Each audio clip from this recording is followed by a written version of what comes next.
See the next topic, that is power. So, power is actually the rate of doing work, or you can say the time rate at which work is done is known as power. So, there may be the power of the machines, power of the man, even the power of the devices.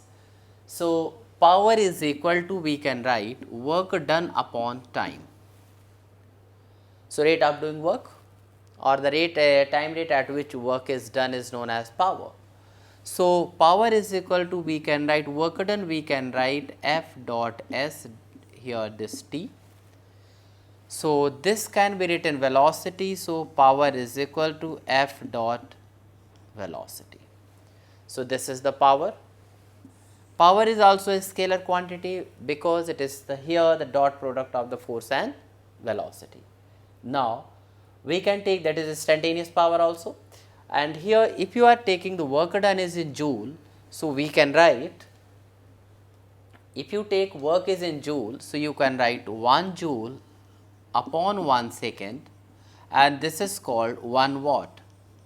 So, this is SI unit of power.